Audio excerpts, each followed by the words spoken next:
Rick Shields at Horror Fest 2011, and a couple of days of great visiting with folks. We've been making the rounds here. We're with Vernon G. Wells, a native of Melbourne, Australia, and you talk about getting into your role, or getting into the role of the person that you're playing into somebody's mind. Vernon, you sure did it with this picture. It was Circuitry Man, you say? Circuitry Man, yeah, that was the film. It was around 4 hours a day of makeup. Your career, can you give us an idea of, the length of time it spans, where you've been? I was actually brought over by Joel Silver to do that particular... It took them about 4 months to convince me to come over, believe it or not, because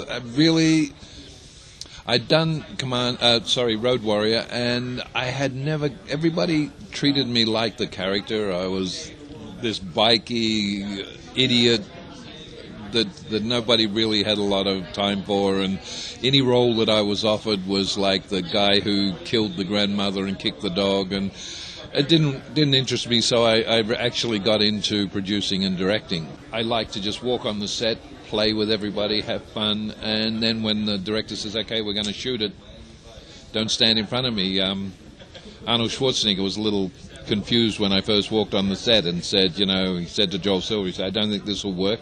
He's a little too wimpy, because in the rehearsal I really wasn't doing much. And when the director said action, I did this scene with a knife at his throat, and when it was over, Joel walked over to him and he said, so what do you think? And he went, don't give him a real knife. I've heard so much about Kalamazoo, I had to come see what it's like, The Hammer's Man Cave is more sports-oriented than horror-oriented. Most definitely. It's more sports, yeah. I fit into the horror genre because I had a very successful film called From Dusk Till Dawn. Quentin Tarantino movie, George Clooney, Harvey Keitel, myself, Selma Hayek. We did a very popular film called From Dusk Till Dawn. I know you never saw it, but it was a very big film.